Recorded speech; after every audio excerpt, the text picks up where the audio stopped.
தமிழகத்தில் 12ஆம் வகுப்பு பொதுத் தேர்வில் 95.03 விழுக்காட்டினர் தேர்வு. தேர்ச்சி விகிதத்தில் அரியலூர் மாவட்டம் முதலிடம். மாணவர்களை விட மாணவிகளே அதிகம் தேர்ச்சி. அரசு பள்ளிகளில் 91.94 விழுக்காடு மாணவ மாணவியர் தேர்ச்சி அடைந்துள்ளதாக தகவல். 12ஆம் வகுப்பு தேர்வில் தோற்றவர்களுக்கு ஜூன் 25ஆம் தேதி முதல் துணைத் தேர்வுகள் நடைபெறும். அமைச்சர் அன்பில் மகேஷ் அறிவிப்பு. பாகிஸ்தான் மீதான ஆபரேஷன் சிந்தூர் ராணுவ நடவடிக்கை குறித்து டெல்லியில் இன்று அனைத்துக் கட்சி கூட்டத்தில் ஆலோசனை.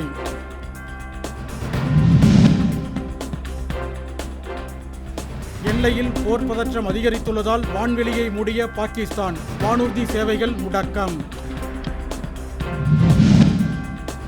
தங்கம் விலையில் பவுனுக்கு 440 ரூபாய் அதிகரிப்பு. சென்னையில் ஒரு பவுன் அணிகலன் தங்கம் 73,040 ரூபாய்க்கு விற்பனை. நாமக்கல் மண்டலத்தில் முட்டை விலையில் 5 காசுகள் உயர்வு.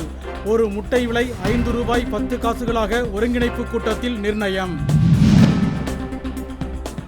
1000 கன அடிக்கும் குறைவாக சென்றது மேட்டூர் அணைக்கான நீர்வரத்து. அணையின் நீர்மட்டம் 108.31 அடியாக சரிவு. வாட்டிகன் நகரில் புதிய போப்பாண்டவரை தேர்வு செய்யும் பணிகள் தீவிரம். அடுத்த போப் யார் என்ற அறிவிப்பு விரைவில் வெளியாக வாய்ப்பு. தமிழகத்தின் ஒரு சில இடங்களில் 40 கிலோமீட்டர் வேகத்தில் சூறைக்காற்றுடன் மழை பெய்ய வாய்ப்பு. வானிலை நடுவம் தகவல்.